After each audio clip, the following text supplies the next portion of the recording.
Do you guys have any questions to ask me? Yes. Yeah? Okay, hold on.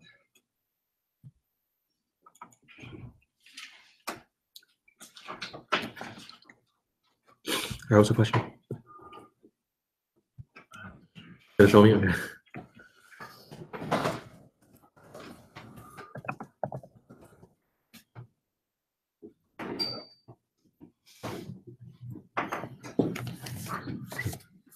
It's actually this question. And I ended up dividing the rectangle in the middle by 2 to get that, but I know I'm not supposed to divide the rectangle. Okay, so we just wanted to find out what the new price is with the tariff. So the work price is 40. Yeah, so I drew a line right here and then 20. Oh, no. You draw a line here and then draw a line at 60. Because the tariff is on top of the work price. That makes sense now. Yeah. Oh, Yeah, the tariff is always placed on top of the tax, the work price. Guys, give me 1 second. Let me put up the link.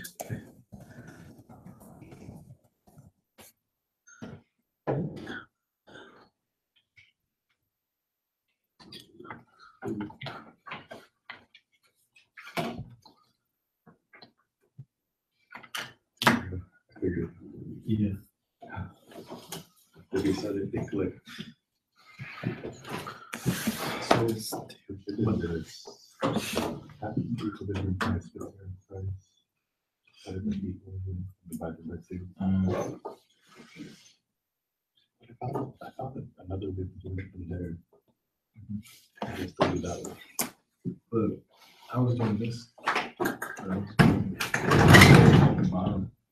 So it's on the top.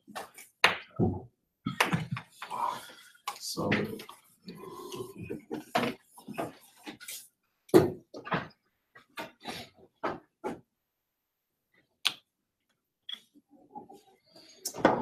finally.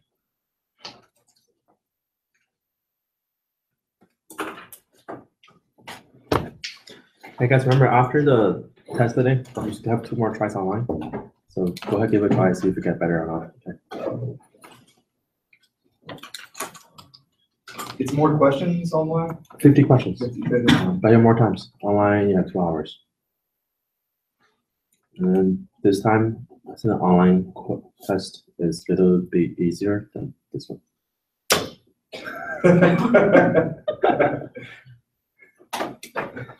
But especially once you do the face-to-face test, you know what to expect on the online test. So it should be easier anyway. Okay. Many of the questions are very similar, just different numbers. You said if we showed up here or showed up on YouTube or whatever, it's about 9 extra credit points? Should be 9 by now. It's 3 weeks. Okay. 5.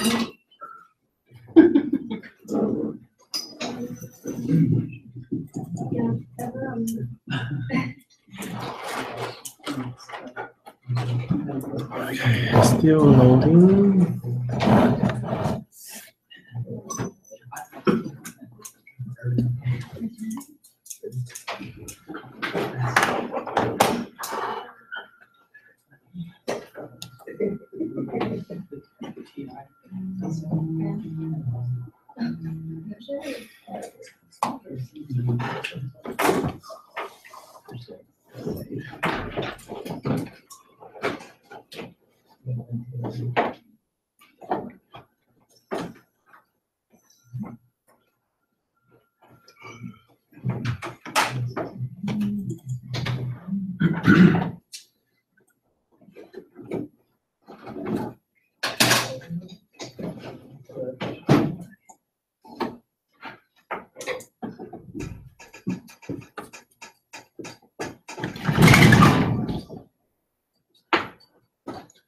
Don't worry, this is not your test. Okay. Something similar. All right, so the question says, suppose country produce only cereal and milk. Quantity and price of each good are of the last several years as shown on the table. The base year is 2015. Guys, when you see a question like this, the most important information you need to find out at the very beginning is which year is the base year. and the base year will be a huge difference. Do not assume base year is the first year. Now, more than likely it's the first year, but you also might have a middle year or last year. So always read the question to see which year is the base year. Okay, so for this one, our base year is 2015, and then you have all the numbers over here, so different prices, different quantities, and then from these numbers, you can find out, and I'll be asking for what is the nominal GDP, what's the real GDP, what's the deflator, what's the inflation. So those four things, you can find out how to find them out using these numbers over here. Make sense? All right, so for the nominal GDP,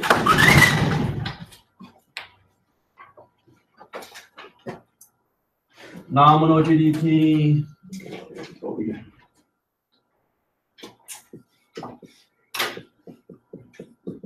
Take the price of each year times the quantity of each year.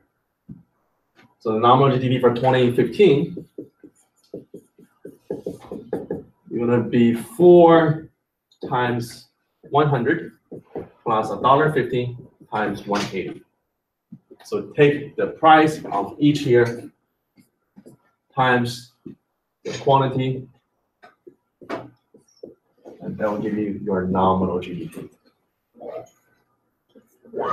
Yeah, makes sense? So it's the price of each year times the quantity of each year gets nominal GDP.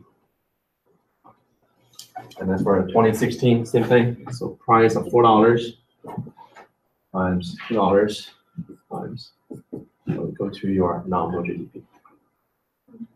Now for real GDP, it's a little different. So for real GDP, that will be your price in the base year times quantity in the current year. So for 2015, it will be the same. So it will be 4 times 100 plus 150 times 180. Now for 2016, we're going to use 4 times 120 and then plus 150 times 200. So we don't use the 2016 price anymore. We're only using our 2015 price, because 2015 is our base year. Then we'll find out what our real GDP is. And then for 2017, same thing. So take your 2015 price times 2017 quantity, and then add it together. That will be your real GDP for 2017. Everybody got it? The next step is to find out what's your deflator. Deflator is very simple. For each year, use your nominal GDP divided by real GDP times 100. That's deflator. So whatever you found out before, nominal divided by real times 100 is deflator. Everybody got it? Last one for inflation, use your deflator for this year minus deflator for last year divided by deflator for last year. That will times 100%. That's your inflation. Yes. On the inflation, you're always going to use the base year for inflation?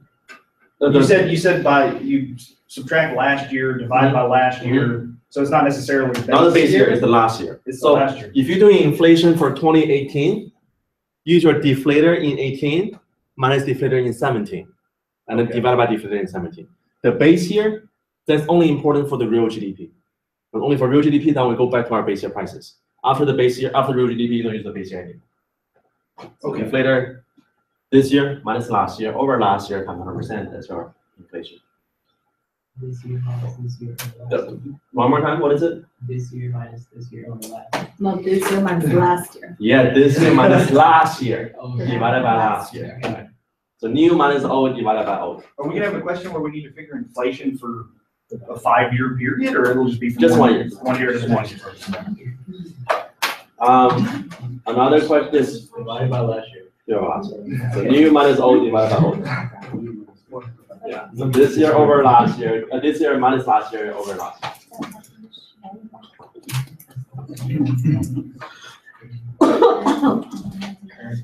This year minus. I can't write that small. Any other questions? Divided by what? This year minus last year. Last year divided by last year. This year minus last year. Sure.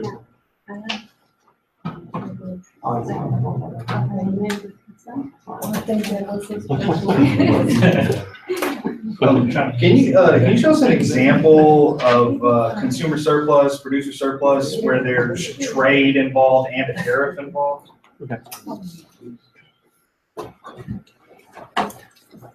Let me see if this is a question on my. All right, let's do this.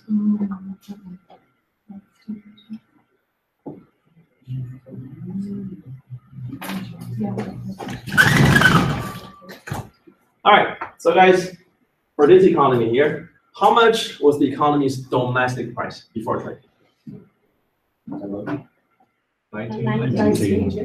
15. Equilibrium. Oh. This is the domestic price before trade. So before trade we're at $19. And then the war price is currently at 11. So should this country import or export? They should import because everybody else does it cheaper, right? Now, to find import, so if you see a graph like this, more than likely I'll be asking you for what is the consumer surplus, what's the producer surplus, what's the gain from trade, right? So if you remember this, your consumer surplus with free trade, so this will be a new price now. So with the free trade, this big triangle, that's your consumer surplus.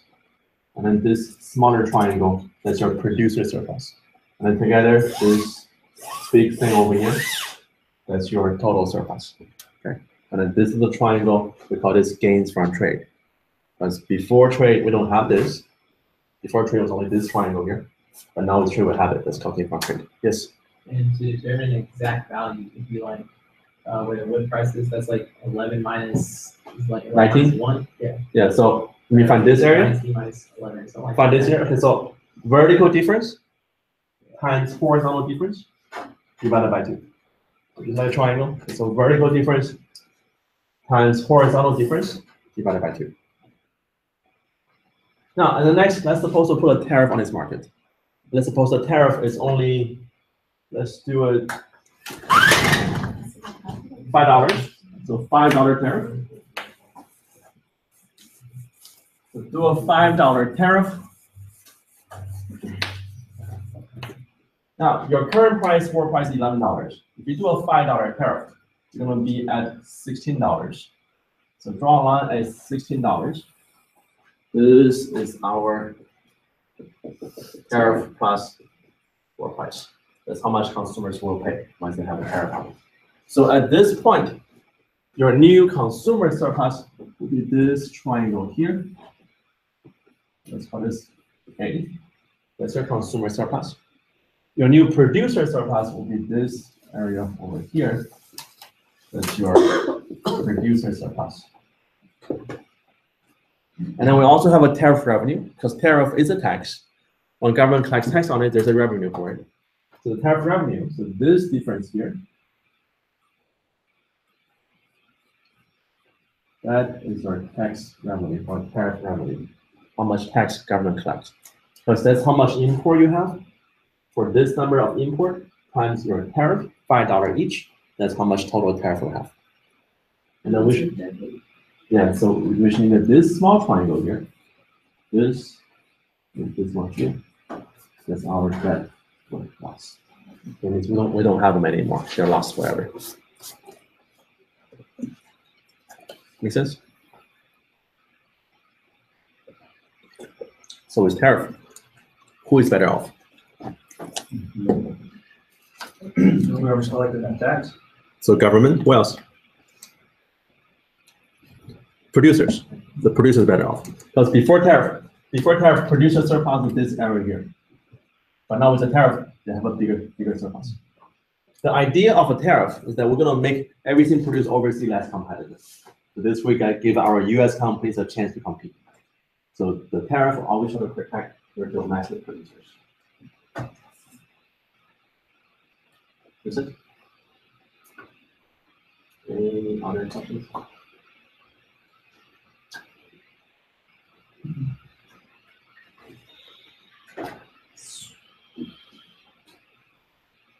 No questions. Just ready? Yeah. Guys, I want also give you a chance to make some extra points. And this is for today only. If you do it online, if you do the online test, and after the day you don't have the extra points. But we'll be add on to it. So this is the 5 extra points only for this test. Guys, this is what I should do. We are live on YouTube, so whatever you say is all recorded, and then all your class online can listen and you can watch it. Cannot see you, but they can hear you. So this is what I want you to do. I want you to tell me your name very loud, like I'm hearing very clearly, and also tell me Dodgers is the best team in MLB. Say that, you got 5 points on your head. Anybody? Well, I'll say it. Timothy Ward. Dodgers are the best team in MLB. Let's start from the beginning. So, what is it? Name, and then tell me with the message. Timothy Ward.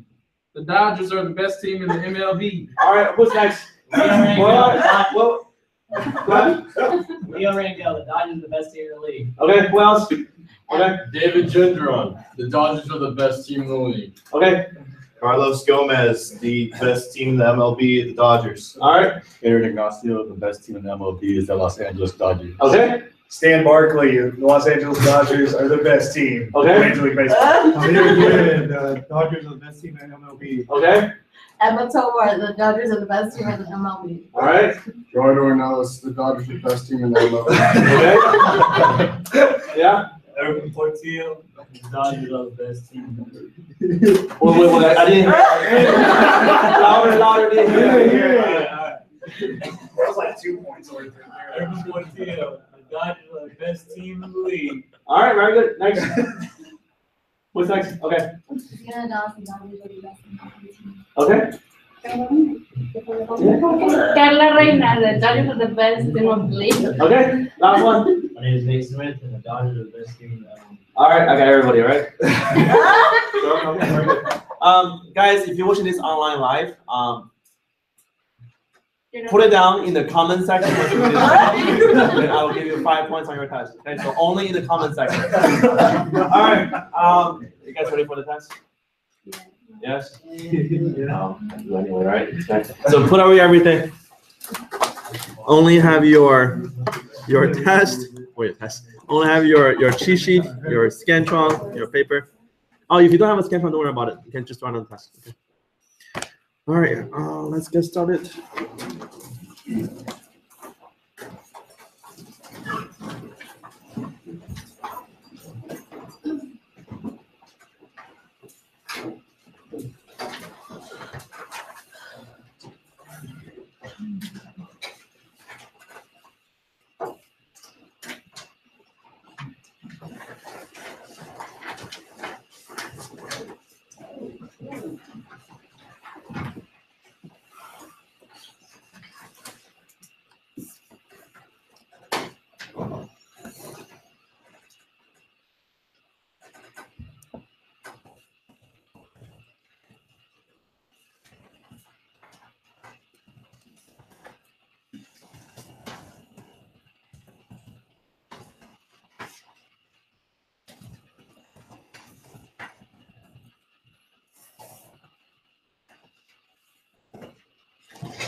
Guys, it's easier if you just go on the last page. The answer's on the last page? No, not easy. Sorry, you first forget it.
Bye.